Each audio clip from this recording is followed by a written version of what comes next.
Welcome back to The Explainer. So today we're looking at a concept that honestly completely flips the script on traditional fitness.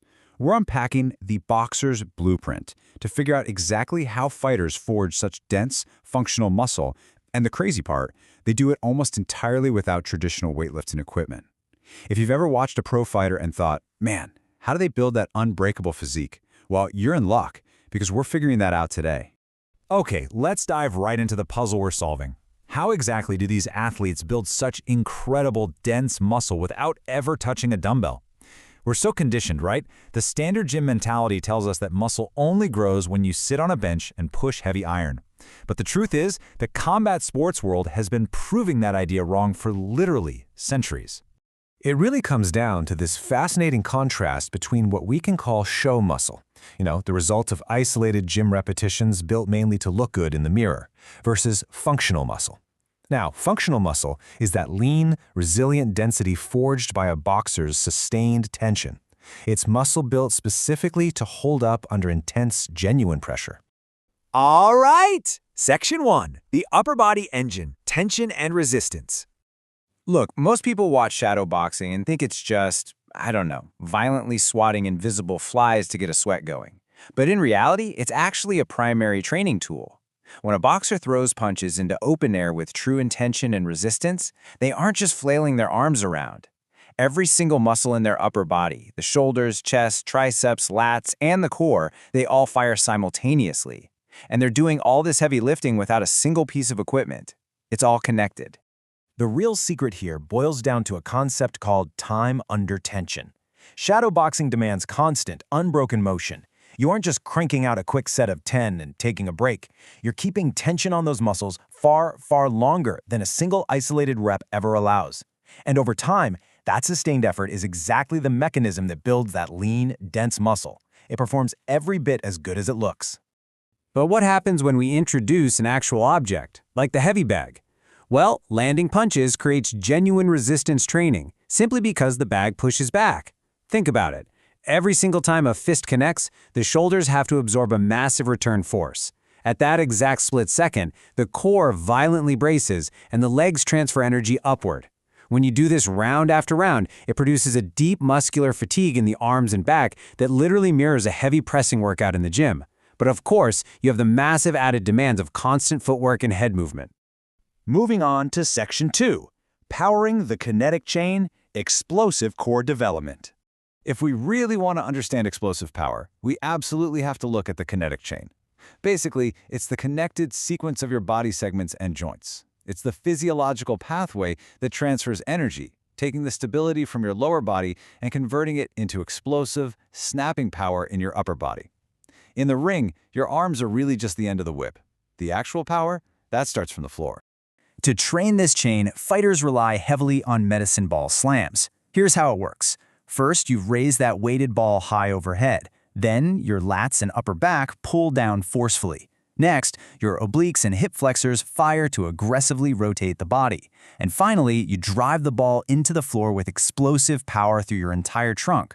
Because this specific movement directly mimics the mechanics and rotation of throwing a punch, it builds a core that is incredibly strong and reactive.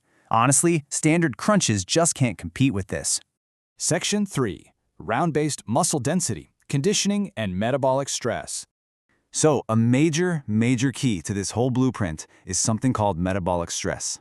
This is the physiological demand triggered by short bursts of extremely high-effort work, followed by a very brief rest. Boxers don't sit around doing 3 sets of 10. They train in rounds. And this round structure, repeated multiple times over a grueling session, triggers muscle growth in a fundamentally different way than those slow, isolated weight room repetitions. It essentially forces the entire body to adapt to sustained, compounding fatigue. You can actually see the undeniable results of this metabolic stress in absolute legends like Rocky Marciano.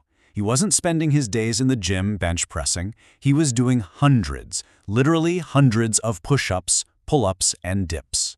The incredible functional muscle density he carried on his relatively compact frame, that was the direct product of exactly that kind of repeated, high-volume, round-based output. And this brings us to another absolute cornerstone of combat conditioning, rope skipping. Now, while it might look like a playground game to some, it is a completely different beast than just going for a run or riding a stationary bike. Why? Because of the upper body involvement. The arms and wrists are working the entire time. It forces these repeated, high-speed contractions in the calves, the shoulders, and the forearms. It builds immense coordination and a highly specific type of muscular endurance that traditional weights simply cannot replicate. No way! For proof of this, look no further than Muhammad Ali. He reportedly skipped rope for extended periods every single day. That specific type of muscle fiber development, staying functional, light, and springy even under immense fatigue, that was the direct source of his legendary, entirely unmatched leg speed and footwork in the ring. Section 4. Forging a fighter's armor, neck and lower body defense. Let's talk about a movement that you rarely see outside of combat sports, the neck bridge. When you lie on the floor and slowly rock forward and backward, supporting your entire body weight purely through your head and neck, well, you are forcing the deep cervical flexors, the upper traps, and the upper back to stabilize the spine under a really heavy load. Now you might be wondering, why on earth would anyone subject themselves to this? Because in the ring, your neck is literally your first line of defense. Neck bridging strengthens the muscles that act as actual shock absorbers. They protect the head and the spine from the severe trauma of an impact. This absolute functional necessity is exactly why experienced fighters carry that pronounced, highly visible thickness through their neck and upper shoulder region. And that armor doesn't stop at the neck. It extends all the way downward into their defensive drills: slipping, rolling, crouching, sprawls. We tend to think of these just as techniques, but they are incredibly intense physical demands.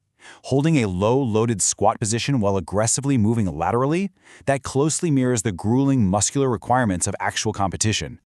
Actually, most people don't look at ducking and rolling and think, wow, what a great leg workout.